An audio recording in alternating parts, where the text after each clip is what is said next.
পাঁচজন ব্যক্তির কাছ থেকে জোর করে দোয়া নিবেন। যখন এই পাঁচজন ব্যক্তির সাথে আপনার সাক্ষাৎ হবে, প্রয়োজনে তাদের কাছ থেকে জোর করে দোয়া নিবেন। কিছু হাদিয়া দিয়ে হলেও তাদের কাছ থেকে দোয়া নিতে আপনি ভুলবেন না।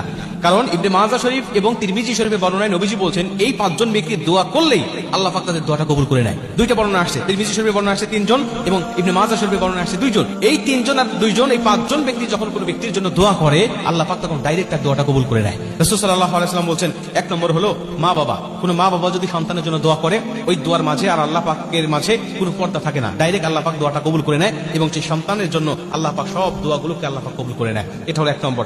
2 নম্বরে, যদি কোনো মাজলুম ব্যক্তিকে আপনি পেয়ে যান, যিনি মাজলুম, যিনি জুলুমের শিকার হয়েছে, ওই মাজলুমের কাছ থেকে আপনি দোয়া নিবেন। কারণ মাজলুমের দোয়া আর আল্লাহর মাঝে কোনো পর্দা থাকে না। মাজলুম যখন দোয়া করে আল্লাহ পাকের কাছে, তখন ডাইরেক্ট আল্লাহ পাক তার দোয়াটা কবুল করে নেয়। মাজলুমের কাছ থেকে দোয়া নিবেন, প্রয়োজনে কিছু হাদিয়া দিবেন, তাও দোয়া নিবেন। 3 নম্বর হলো মুসাফির। কোনো মুসাফির ব্যক্তির দোয়া কখনো আল্লাহ পাক ফেরত দেয় না। মুসাফির যা দোয়া করে আল্লাহ পাক ঠিক সেই দোয়াটা কবুল করে নেয়। মুসাফির ব্যক্তি আল্লাহর কাছে এতই পছন্দনীয় ব্যক্তি যে আল্লাহ পাক তাদের জন্য 4 রাকাত বিশিষ্ট ফরজ নামাজগুলোকে 2 রাকাত করে দিয়েছে। তাদের যেন কষ্ট না হয়, তাদের যেন জুলুম না হয়, এজন্য আসরের নামাজ, ইশারের নামাজ, জোহরের নামাজ, এই নামাজগুলো 4 রাকাত পড়তে আল্লাহ বলেন নাই, বলছে তুমি 2 রাকাত করে পড়ো। আল্লাহ পাক তাদের উপরে ইহসান করেছেন, দয়া করেছেন। অতএব এই মুসাফির ব্যক্তি যখন আল্লাহর কাছে দোয়া করে, তখন আল্লাহ পাক তাদের দোয়াটা কবুল করে নেয়। এটা হলো 3 নম্বর। 4 নম্বর হলো কোন সাইম, কোন রোজাদার ব্যক্তি যখন কোনো ব্যক্তির জন্য দোয়া করে, যা আপনি যদি দেখেন যে কোনো ব্যক্তি রোজা আছে, রমজান মাসে তো সব মুসলিমই রোজা থাকে, কিন্তু রমজান মাসের বাহিরেও দেখবেন অনেকেই নফল রোজা রাখে, বিভিন্ন দিবসে তারা রোজা রাখে, বিশেষ করে বৃহস্পতিবার, সোমবারে রোজা রাখে, অনেকে আয়ামে বীজে রোজা রাখে। এই রোজাদার ব্যক্তিদের কাছে যাবেন এবং তাদের কাছ থেকে দোয়া নেবেন। নবীজি বলছে, কোন রোজাদার ব্যক্তি যখন দোয়া করে, সেটা হোক নিজের জন্য, হোক অন্য ব্যক্তির জন্য, আল্লাহ পাক তখন তার দোয়াটা ফেরত দেয় না, দোয়াটা কবুল করে নেয়।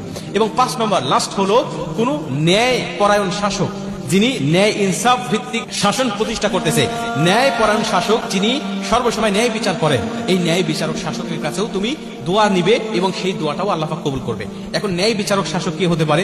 সেটা হতে পারে কোনো চেয়ারম্যান, হতে পারে কোনো এমপি মন্ত্রী, অথবা হতে পারে কোনো সমাজপতি, যিনি বিচার আচার করেন, যার কাছে মানুষ বিচার নিয়ে যায় এবং তিনি বিচারে কোনো দুর্নীতি করেন না, 7, 5, 6, 9 তিনি করেন না। তিনি সরাসরি যেটা সত্য, সত্যকে সত্য বলে, যেটা মিথ্যা, তিনি মিথ্যাকে মিথ্যা বলে। তিনি সত্য পক্ষে যখন রায় দিবে, এমন শাসকের সন্ধান যদি কখনো আপনি পান, বুঝে নিয়েন যে ইনি আল্লাহ পাকের প্রতিনিধি, উনি আল্লাহ পাকের খাস বান্দা, আল্লাহ পাকের রহমতের বান্দা। অতএব তার কাছ থেকে আপনি দোয়া নিতে কখনো ভুলবেন না। এই 5 জন ব্যক্তি যখন আপনার জন্য দোয়া করবে, আল্লাহ পাক তখন আপনার দোয়াটা কবুল করবে। আল্লাহ পাক আপনার জীবনটাকে উজালা করে দিবে এবং এদের সাথে কখনো বেয়াদবিও করবেন না। কারণ এরা দোয়া করলেও যেমন দোয়া কবুল হয়, বদ দোয়া করলেও তাদের বদ দোয়া কবুল হয়।